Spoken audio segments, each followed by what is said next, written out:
Student, আজ আমরা চলে এসেছি চতুর্থ শ্রেণীর গণিত বই নিয়ে আলোচনা করতে। তো গণিত বইয়ের আমরা 11 নম্বর পেজ নিয়ে আজ আলোচনা করব। 11 নম্বর পেজে প্রথমেই কি বলা হয়েছে, না রঙিন কার্ড দিয়ে সংখ্যা তৈরি করি ও 3 অঙ্কের সংখ্যা খুঁজি। তো আমরা এখানে দেখো রঙিন কার্ড দিয়ে কিভাবে সংখ্যা তৈরি করব। তো তার আগে আমরা বলে রাখি, চ্যানেলটিকে অবশ্যই তোমরা এই নন্দী টিউশন চ্যানেলটিকে সাবস্ক্রাইব করবে এবং প্রচুর প্রচুর শেয়ারস করবে, যাতে বন্ধুদের মধ্যেও এই ভিডিওটা পৌঁছাতে পারে। এবং সাথে অবশ্যই লাইক করবে এবং যদি কোনো জানার থাকে অবশ্যই কমেন্ট বক্সে কমেন্টে গিয়ে জানাবে। তো প্রথমেই দেখো আমাদের একটা সংখ্যা দেওয়া আছে, সংখ্যার অঙ্ক দেওয়া আছে, না 1 আছে, 2 আছে, 3 আছে। তো এইটা দিয়ে আমাদের 3 অঙ্কের সংখ্যা, বিভিন্ন রকমের 3 অঙ্কের সংখ্যা তৈরি করতে হবে। দেখো প্রথমে একটা করে দেওয়া ছিল, 123 করা হয়েছে, 132, তাই তো। এবং দেখো এটা 321 করে দিয়েছি, এটা 231 করেছি, 213 করেছি, 312 করেছি। অর্থাৎ অঙ্কগুলো শুধু জাস্ট স্থানটাকে পরিবর্তন করে করে গেছি, তার ফলেই সংখ্যাগুলো নতুন নতুন তৈরি হয়ে গেছে। এবং দেখো 123-এর জন্য কি করতে হয়েছে, না একটা শতকের কার্ড, দশকের 2টো হলুদ রঙের কার্ড আর এককের 3টে কার্ড, আমরা এটা কিন্তু করে দেওয়া আছে। দেখো এখানে এক্ষেত্রেও কিন্তু করা আছে, যেহেতু 100 তাহলে একটা শতকের কার্ড, 3 10 তাহলে 3টে দশকের কার্ড, 10-এর কার্ড, আর 2 একক তাহলে 2টো এককের কার্ড দেয়া আছে। তাহলে এভাবেও কিন্তু তোমরা এই কার্ডগুলো তৈরি করবে। এখানে জায়গাগুলো খুব ছোট, অল্প করে দেয়া আছে, তাই জন্য কার্ডগুলো করা সম্ভব হচ্ছিল না, তাই সমস্ত কার্ড করে দেখাইনি। তোমরা আশা করি এগুলো পারবে। এর পরবর্তী একটা যে সংখ্যা আসছে, দেখো এর পরবর্তী সংখ্যা দেয়া ছিল কি, না 4 5 6। দেখো 4 5 6 দিয়ে কিভাবে তৈরি করা হয়েছে। একটা করেছি দেখো 456। শুধু তোমরা অঙ্কগুলো স্থান পড়বে, প্রথমে শতকের সংখ্যাটা রাখবে, তারপরে একক দশকের ঘরেরটা চেঞ্জ করবে। দেখো 456, দেখো একক দশকে চেঞ্জ করেছি, অর্থাৎ এককেরটা দশকের, দশকেরটা এককের ঘরে করেছি, 465 হয়েছে। এবার আমরা শতকের চেঞ্জ করেছি, 645, আর এটা 654, এটা 546, 564। অর্থাৎ কখনো আমরা এককের ঘরে স্থান পরিবর্তন, এককেরটা দশকের করেছি, কখনো দশকেরটা এককের করেছি, আবার কখনো শুধুমাত্র শতকের ঘরেরটা চেঞ্জ করেছি। ঠিক আছে, দেখো শতকের ঘরে এখানে 4 ছিল, এখানে 5 হয়েছে, এগুলো 6 হয়েছে, বাকি সংখ্যাগুলো অনেক সময় একই থাকবে। অর্থাৎ সংখ্যাগুলো স্থান পরিবর্তন করলেই কিন্তু ভিন্ন ভিন্ন সংখ্যা, অঙ্কগুলো স্থান পরিবর্তন করলেই ভিন্ন ভিন্ন সংখ্যা তৈরি হয়ে যাবে। এভাবে তোমরা সেই কার্ডগুলো বসিয়ে বসিয়ে দেবে। অর্থাৎ যেহেতু 400, তার মানে 4টা শতকের কার্ড, 5টা দশকের কার্ড, 6টা এককের কার্ড, দেখতেই পাচ্ছ এতগুলো কার্ড এখানে এইটুকুন জায়গার মধ্যে লেখা সম্ভব নয়, তোমরা নিজেরা করবে এগুলো।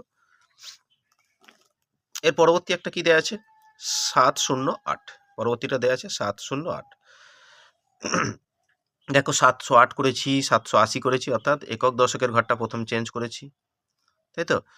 দেখো তারপরে কিন্তু করেছি একেবারে 807 আর 870 করেছি, কিন্তু আমরা কখনোই শূন্য আগে দিলে 3 অঙ্কের সংখ্যা তৈরি হবে না, যেহেতু আমাদের এখানে 3 অঙ্কের সংখ্যা করতে বলেছে। আগে যদি আমরা শূন্য দিয়ে দিই তাহলে কিন্তু কখনোই 3 অঙ্কের সংখ্যা তৈরি হবে না, তাই এই দুটো ঘর কিন্তু আমি ফাঁকা রেখেছি।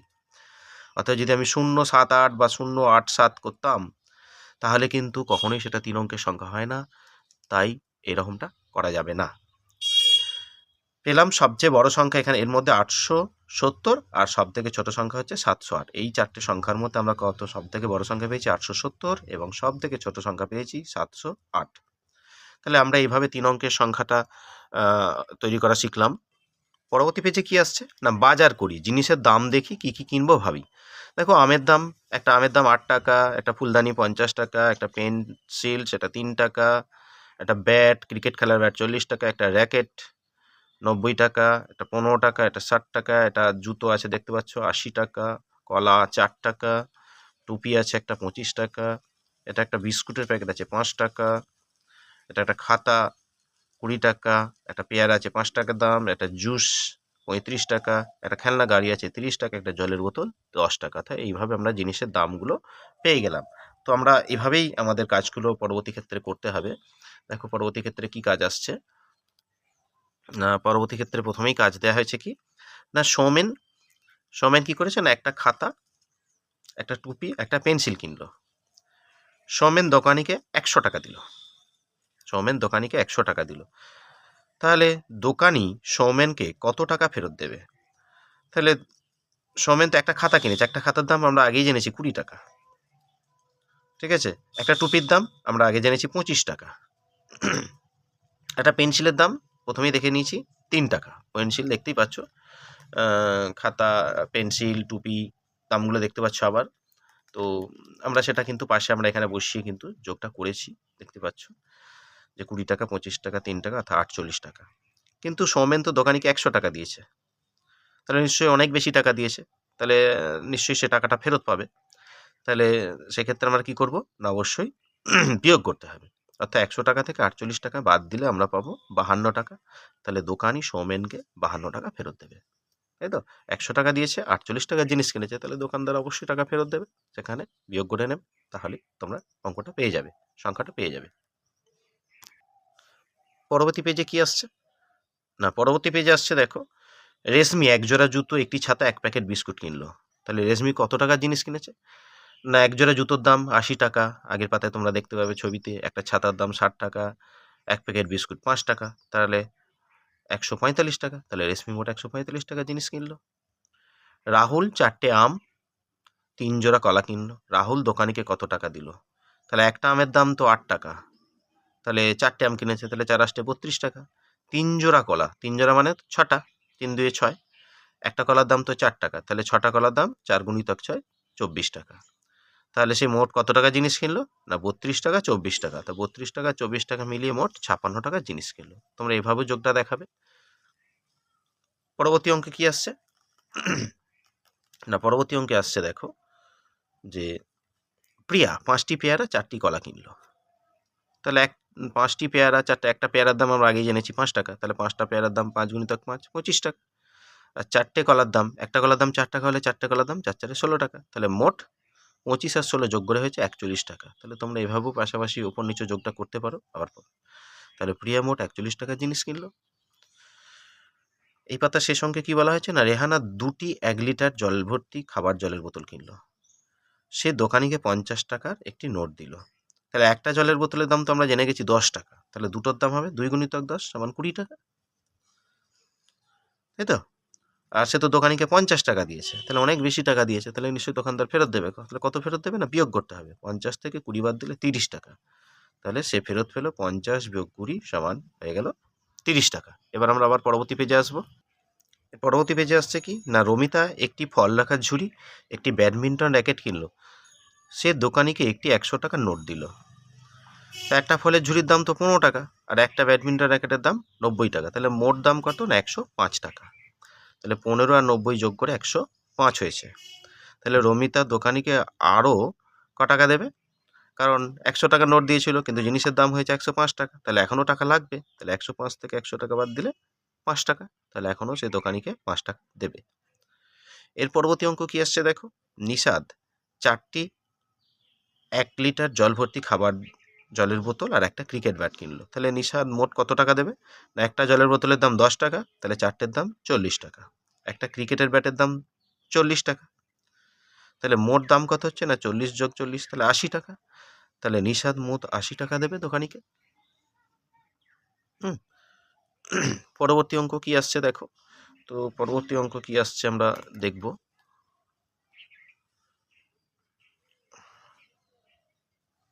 দেখো পরবর্তী অঙ্ক,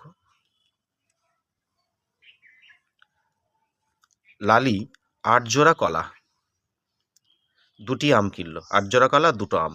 লালির কাছে একটি 10 টাকা, একটা 20 টাকা, একটা 50 টাকা ও একটি 100 টাকার নোট আছে। সে কোন নোটটা দোকানিকে দেবে? তাহলে আমরা জানি 1 জোড়া মানে 2টো কলা, তাহলে 4 জোড়া মানে তো 8টা। একটা কলার দাম যদি 4 টাকা হয়, 8টা কলার দাম তাহলে 4 32 টাকা।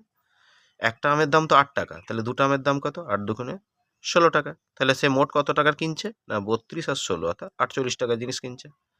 তাহলে লালি তো 50 টাকার নোট দিলেই হয়ে যাবে, তাহলে লালি 50 টাকা নোট দেবে। আর দোকানি কত টাকা ফেরত দেবে না, 50 টাকা দিলে 48 টাকাতে জিনিস হয়েছে, তাহলে 50 থেকে 48 বাদ দিলে ক টাকা হবে না 2 টাকা ফেরত দেবে। 50 থেকে 48 বাদ দিলে তাহলে 2 টাকা ফেরত দেবে দোকানি। পরবর্তী 9 অঙ্ক দেখো, রানা 1 জোড়া ব্যাডমিন্টন র্যাকেট কিনলো। সে 2টি 100 টাকার নোট দোকানিকে দিল। তো 1 জোড়া মানে তো 2টো, আমরা জানি একটা র্যাকেটের দাম তো 90 টাকা, তাহলে 2টো র্যাকেটের দাম কত, 90 গুণিতক 2 180 টাকা। তোমরা গুণ করে নেবে, কারণ একটার দাম যদি 90 টাকা, দুটোর দাম অনেক বেশি, তাহলে গুণ করতে হয়। আর দুটো 100 টাকা মানে তো 200 টাকা, তাহলে তো হয়েছে 180 টাকা, দিয়েছে 200 টাকা, তাহলে তো টাকা ফেরত হবে, তার মানে বিয়োগ করতে হবে। তাহলে 200 থেকে 180 বাদ দিলে না 20 টাকা, অর্থাৎ 20 টাকা ফেরত পাবে।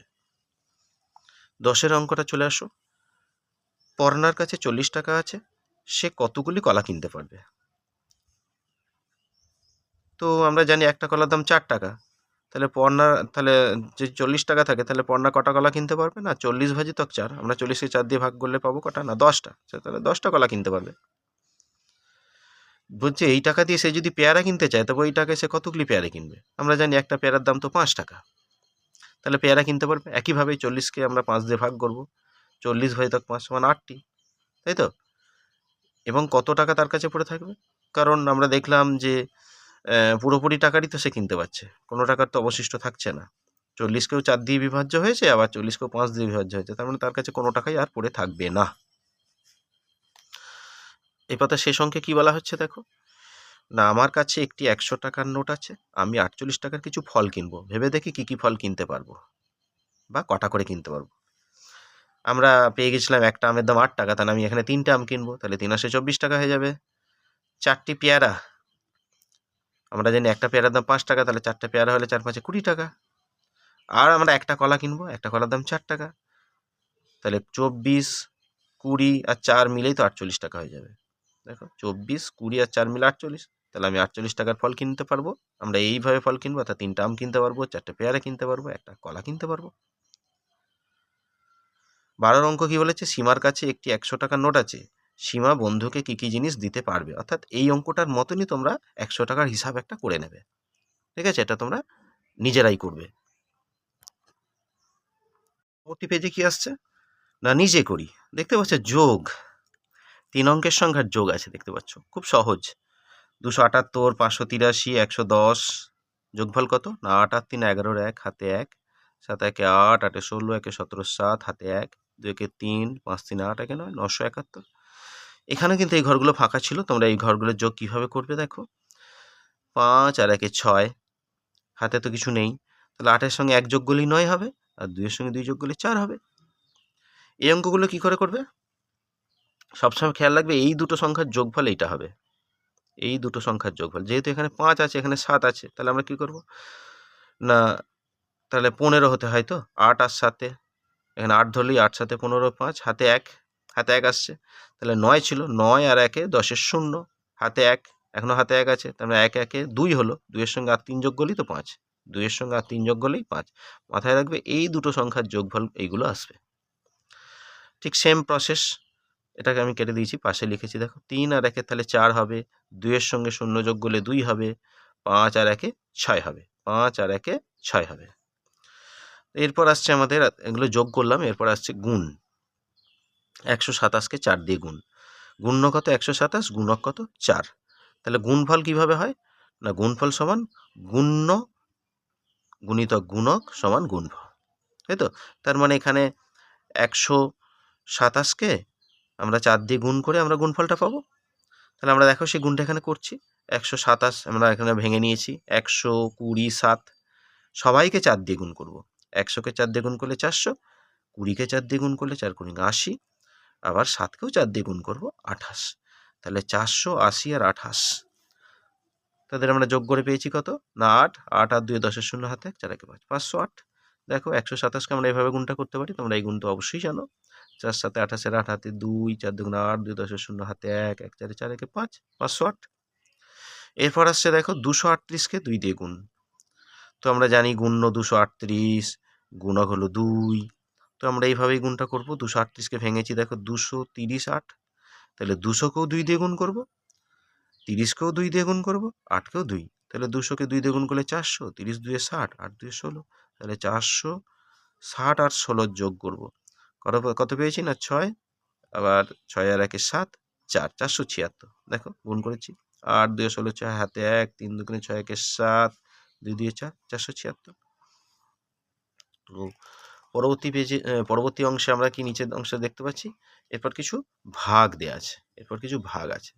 দেখো ভাগগুলো কিভাবে কি করা হচ্ছে দেখো।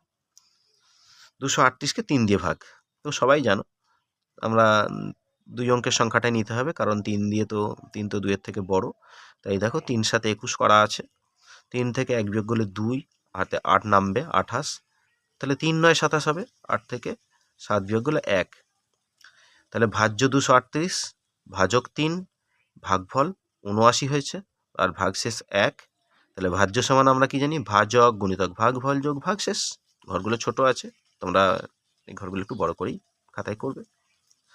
আবার দেখো 405কে 4 দিয়ে ভাগ, দেখো 4 1 তে 4 করব, 0 নামছে, 4 0 0, আবার 5 নামবে, তাহলে 4 1 4 হবে, 5 থেকে 4 বাদ দিলে 1, ভাজ্য 405, ভাজক 4, ভাগফল 101, ভাগশেষ এখানে 1। তাহলে ভাজ্য সমান ভাজক গুণিতক ভাগফল যোগ ভাগশেষ। তাহলে এখানে ভাগশেষটা এই ভাজকের থেকে অবশ্যই ছোট, আর আগের অঙ্কে কি ছিল না, ভাজক ভাগশেষের চেয়ে বড় ছিল।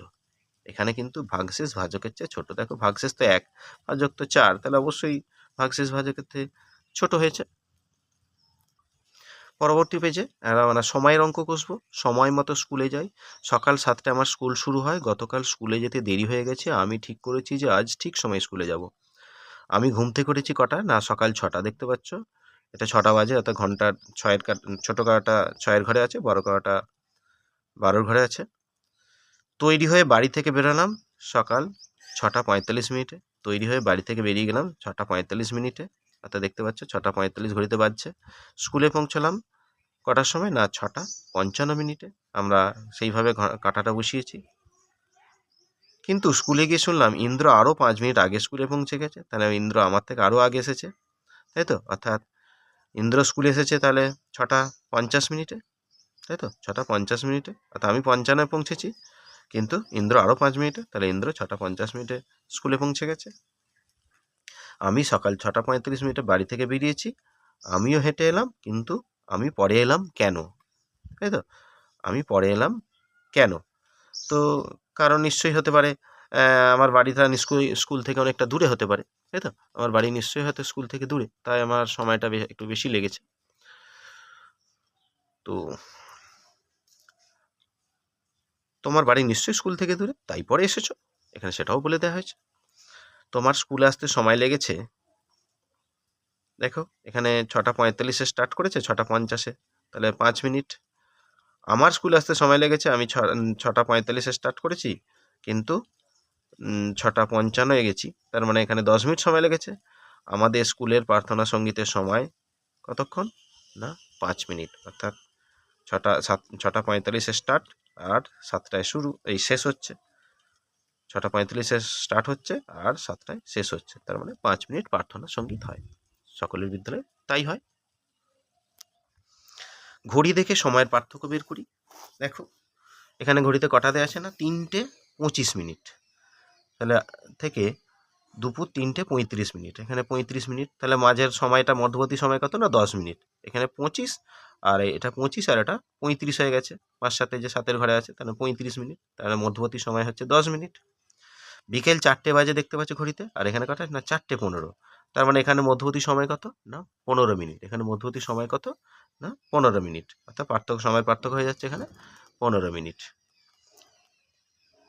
এর পরবর্তী অঙ্ক কি আসছে, সন্ধ্যা 6টা 30, অর্থাৎ 6:30, 6টা 30 মিনিট থেকে আজ সন্ধ্যা, তা আজ সন্ধ্যা 6টা 30 মিনিট থেকে আজ সন্ধ্যা 7টা 10 মিনিট, তাহলে মাঝের সময় কত, এখানে 30 মিনিট আর এখানে 10, তাহলে মোট 40 মিনিট সময়ের পার্থক্য হয়ে যাবে। আজ রাত্রি 9টা, এখানে দেখতে পাচ্ছ ঘড়ির কাঁটায় 9টা বাজছে, আর এখানে রাত্রি 10টা বাজছে, তাহলে মধ্যবর্তী সময় তো 60 মিনিট, অর্থাৎ 1 ঘন্টা মাঝে মধ্যবর্তী সময়, তাহলে 1 ঘন্টা হয়ে যাচ্ছে। এখানে আসছে কি, মাসির বাড়ি যাই। আজ আমার খুব মজা, আমি মাসির বাড়ি বেড়াতে যাব। মাসির বাড়ি ভুবনেশ্বরে, বাবা ট্রেনের টিকিট কেটে এনেছেন। ধৌলি এক্সপ্রেসে যাব, সকাল 6টায় হাওড়া স্টেশন থেকে ট্রেন ছাড়বে। আমি খুব ভোরে উঠলাম। আমরা হাওড়া স্টেশনে যাওয়ার জন্য বাসে উঠলাম, মাঝপথে বাস খারাপ হয়ে গেল, তাই ট্রেন ধরতে পারলাম না। এখন কি করি না, খুব মন খারাপ হয়ে গেল, এখন খুব মন খারাপ। বাবা বললেন 2 দিন পরে যাব। আমার বোনেরও মন খারাপ হয়ে গেল, আবার সকালে ট্রেন ধরতে হবে। না, ওই ট্রেন 13টা 40-এ ছাড়বে, অর্থাৎ পরেই জানা গেল 13টা 40-এ ছাড়বে। 13টা 40 মানে কটা 13টা 40 মিনিট থেকে 12 ঘন্টা বিয়োগ করলে আমরা পেয়ে যাব 13টা 40 মিনিট থেকে 12 ঘন্টা বাদ দিলে না 1টা 40 মিনিট, অর্থাৎ সেটা হয়ে যাবে দুপুর 1টা 40 মিনিট, কারণ দুপুর 12টার পর থেকেই 13টা হয় 14টা হয়, এইভাবে সময়টা নির্ধারণ হয়, অর্থাৎ 24 ঘন্টার সময় নির্ধারণ হয়। তাহলে আমরা 12 ঘন্টা বাদ দিয়ে দেবো, তাহলে দুপুর 1টা 40 মিনিটে আবার ট্রেনটা ছাড়বে, তাহলে আমরা ওই সময় আমরা মাসির বাড়ি যাওয়ার জন্য রওনা হতে পারবো। এমন করে ট্রেনের সময় বলে কেন? যেহেতু 24 ঘন্টা হিসাবে ট্রেনের সময় হিসাব করা হয়, তাই এমনভাবে লেখা হয়। ট্রেনের সময় কিন্তু 24 ঘন্টা হিসাবেই ধরা হয়। দেখো এই 24 ঘন্টার একটা ঘড়ি কিন্তু তোমাদের সামনে দেয়া হয়েছে। তো এইবার আসছে কি, আমাদের একটা টাইম টেবিল দেওয়া আছে। দেখো 24 ঘন্টার ঘড়ি দেখে ছক পূরণ করার চেষ্টা করি। 12 ঘন্টার ঘড়িতে সময়, 24 ঘন্টার ঘড়িতে সময়। সকাল 5টা 20 মিনিট, তার মানে সকাল 5টাই হবে, 24 ঘন্টার ঘড়িতেও 5টা 20 মিনিট হবে। সকাল 10টা 15 মিনিটটাও তাই হবে। সকাল 11টা 50 মিনিটটাও তাই হবে। দুপুর 12টা 30টাও তাই হবে, অর্থাৎ 12টা 30, অর্থাৎ যখন 1টা বাজতে শুরু করবে তখন থেকে সময়টা চেঞ্জ হবে। দুপুর 12টা 40 সেটাও তাই থাকবে 24 ঘন্টার ঘড়িতে। কিন্তু দুপুর 1টা 22 মিনিট তখন কিন্তু চেঞ্জ হয়ে যাবে, অর্থাৎ 12 ঘন্টার সঙ্গে 1 ঘন্টা 22 মিনিট যোগ করলে 13 ঘন্টা 22 মিনিট হয়ে যাবে। তাহলে দুপুর 1টা 22 মিনিটের সাথে 12 ঘন্টা যোগ হয়ে যাবে, তাহলে 13টা 22। দুপুর 2টো 34, তাহলে 12টার সাথে 2টো 34 যোগ করলে 14টা 34 হয়ে যাবে। দুপুর 2টো 51, তাহলে এখানেও তাই, 12 ঘন্টার সঙ্গে 2টো 51 যোগ করলে 14টা 51 হয়ে যাবে। আচ্ছা, এখানে কিন্তু 16টা 10 মানে 12 ঘন্টার সঙ্গে 4 ঘন্টা 10 মিনিট যোগ করলে 16টা 10 হয়। তাহলে 12 ঘন্টা 4 ঘন্টা 10, তার মানে 4টে 10 মানে বিকাল 4টে 10, এটা তার মানে হয়ে যাবে বিকাল 4টে 10। সন্ধ্যা 7টা মানে 12 ঘন্টার সঙ্গে 7 ঘন্টা যোগ করলে 19টা, অর্থাৎ 19টা হয়ে যাবে সন্ধ্যা, তখন 19টা। এরপর আসছে দেখো 22টা 21, 22টা মানে 12 ঘন্টার সাথে, অর্থাৎ সেখান থেকে 12 ঘন্টা বাদ দিয়ে দিলে কত হয়? 10টা 21, তাহলে 12র সঙ্গে 10টা 21 যোগ করলেই আমাদের 22টা 21 হয়, তার মানে রাত্রি 10টা 21। 23টা 30 থেকে মানে 12 বাদ দিতে হয়, তার মানে বাদ দিলে কত পাবো না 11টা 30, তার মানে 12টা যোগ 11টা 30, যেহেতু এখানে যোগের মাধ্যমে দেখাতে হচ্ছে তাই বিয়োগটা তোমরা বাইরে করে নিয়ে এখানে বসাবে, তার মানে রাত্রি 11টা 30। রাত 12টা মানে তখন হয়ে যাবে 12 ঘন্টা যোগ 12 ঘন্টা, অর্থাৎ 24 ঘন্টা। আমরা সেটা ডিজিটাল ঘড়িতে আমাদের কি দেখায় না 00 ঘন্টা 00 মিনিট এই সময়টা দেখায়। এরপর চলে এসছি আমরা 20 নম্বর পেজে। প্রথমে কি বলা আছে, আমাদের স্কুলে খেলার ক্লাস বিকেল 3টে 30 মিনিটে শুরু হলো, 35 মিনিট ধরে চলবে। তার মানে 3টে 30-এ শুরু হয়েছে, 35 মিনিট ধরে চলবে, তার মানে আমাদের যোগ করে নিতে হবে। তাহলে 3টে 35 মিনিটে শুরু হয়েছে, 35 মিনিট চলবে, তাহলে 35 আর 35 যোগ করে 70, তাহলে 3টে 70 মিনিট। তো 3 ঘন্টা 70 মিনিট তো বলা হয় না, তো 70 মানে আমাদের সেটা ভেঙে নিতে হবে। তাহলে 3টে, অর্থাৎ 60-এর সঙ্গে 10 যোগ করলে 70, তাহলে 60 মিনিট মানে 1 ঘন্টা, তাহলে 3 আর 1-এ 4 ঘন্টা 10 মিনিট, তার মানে বিকেল 4টা 10 মিনিটে শেষ হবে। পরবর্তী অঙ্কে কি বলা হয়েছে, আমি সকাল 7টা 25 মিনিটে আমাদের বাগানের গাছে জল দিতে শুরু করলাম, সকাল 8টা 5 মিনিটে শেষ করলাম। তাহলে আমি কতক্ষণ কাজ করলাম? তাহলে কাজ শেষ করলাম 8টা 5 মিনিটে, শুরু করেছিলাম 7টা 25 মিনিটে। তাহলে আমাদের এটা তো বিয়োগ করতে হবে, তো আমরা সেই বিয়োগটা কিভাবে করব? বিয়োগটা আমরা কিভাবে করব দেখো না, 5 থেকে তো আমরা 25 বিয়োগ করতে পারি না, তাহলে আমাদের ধার নিতে হবে, তা 8 ঘন্টা থেকে 1 ঘন্টা ধার নিলে 7 থাকবে, আর 1 ঘন্টা মানে 60 মিনিট। এই 60-এর সাথে 5 যোগ করলে 65, 65 থেকে 25 বিয়োগ করলে 40, 7 থেকে 7 বিয়োগ করলে 0, তার মানে আমি 40 মিনিট বাগানে কাজ করলাম। এর পরবর্তী যে অঙ্ক আসছে দেখো, পরবর্তী অঙ্কে কী বলা হয়েছে না মিহির, দেখো মিহির হাওড়া স্টেশন থেকে 16টা 10-এ তারকেশ্বর লোকালে উঠলো, আর বিকেল 5টা 5-এ দিয়ারা স্টেশনে পৌঁছলো। তাহলে মিহির কতক্ষণ ট্রেনে ছিল? তাহলে দেখো 16টা 10-এ তো ট্রেনে চেপেছে, আর 5টা 5 মানে 12 আর 5-এ 17, 17টা 5 মিনিট, আর উঠেছিল কটায় না 16টা 10-এ, তাহলে বিয়োগ করে দেবো। তাহলে 17 ঘন্টা, এখানে 5 থেকে বিয়োগ করা যায় না তাই ধার নিয়েছি, 17 ঘন্টা থেকে 1 ঘন্টা ধার নিলে 16, আর 1 ঘন্টা মানে 60 মিনিট, 60 আর 5-এ 65, 65 থেকে 10 বাদ দিলে 55, 16 থেকে 7 বাদ দিলে 16 বাদ দিলে 0, তাহলে এখানে 55 মিনিট, তাহলে মিহির 55 মিনিট ট্রেনে ছিল। তোমরা অঙ্কটা এইভাবেই করবে। এবার আসছে দেখো সরাসরি যোগ 4-এর দাগের অঙ্কটা, 1 ঘন্টা 20 মিনিট 10 সেকেন্ড, 3 ঘন্টা 4 মিনিট 41 সেকেন্ড, 4 ঘন্টা 22 মিনিট 27 সেকেন্ড। তো আমরা দেখো যোগ করেছি, 7 একে 8, 4 2 6 একে 7, 78 সেকেন্ড।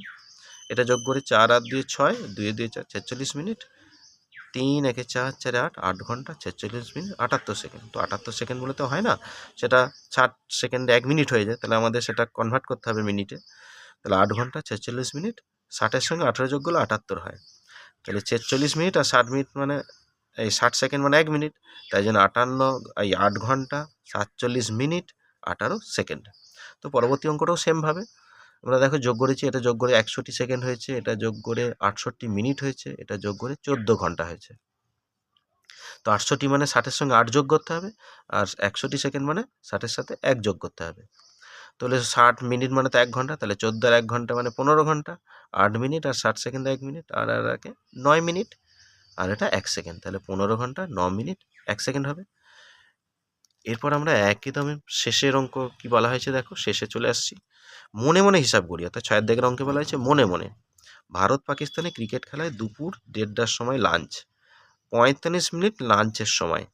তাহলে দুপুর 2:30টার আগে খেলা শুরু হবে না পরে? আমাদের ঠিক দিতে হবে, অবশ্যই আগে শুরু হবে, কারণ দুপুর 1:30টায় লাঞ্চ হয়েছে, আর 45 মিনিট মানে 2:15 হয়, তাই তো? 2:15, আর 2:30 নিশ্চয়ই হবে না, তাহলে তার আগেই খেলাটা শুরু হয়ে যাবে, তার জন্য আগে টিক চিহ্ন দিয়েছি। আমাকে সকাল 11টায় শিয়ালদা স্টেশনে পৌঁছাতে হবে। আমাদের বাড়ি থেকে স্টেশনে যেতে বাসে কতক্ষণ সময় লাগছে না, 30 মিনিট সময় লাগে, তাহলে আমাকে নিশ্চয়ই আরও আধ ঘন্টা আগে বেরোতে হবে।